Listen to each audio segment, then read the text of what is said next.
iOS 26.4 და 1 უკვე ხელმისაწვდომი არის. დღევანდელ ვიდეოში გაჩვენებ თუ რა სიახლეები გვაქვს.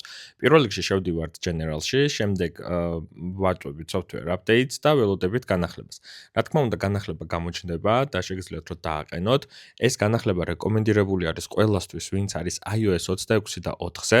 თუ თქვენ ხართ ცოტა მოძველებულ ვერსიაზე, ვთქვათ iOS 18-ზე ან iOS 26 და 3-ზე, თქვენთვისაც ვფიქრობ, რომ ძალიან კარგი განახლება იქნება. ვინაიდან და რადგან გვთავაზობს ძალიან ბევრ bug fix და ეს bug fix-ები გვეხმარება იმაში, რომ ჩვენი iPhone-ი ბევრად უფრო კარგად გამოვიყენოთ.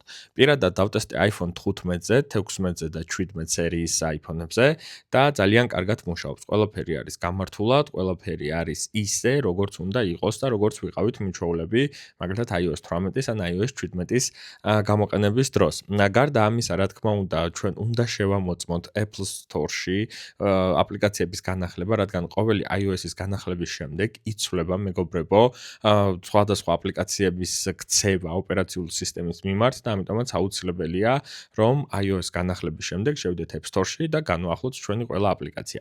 რაც შეეხება პერფორმანსი ნამდვილად გაუმჯობესდა, სიმართლე რომ ვთქვათ.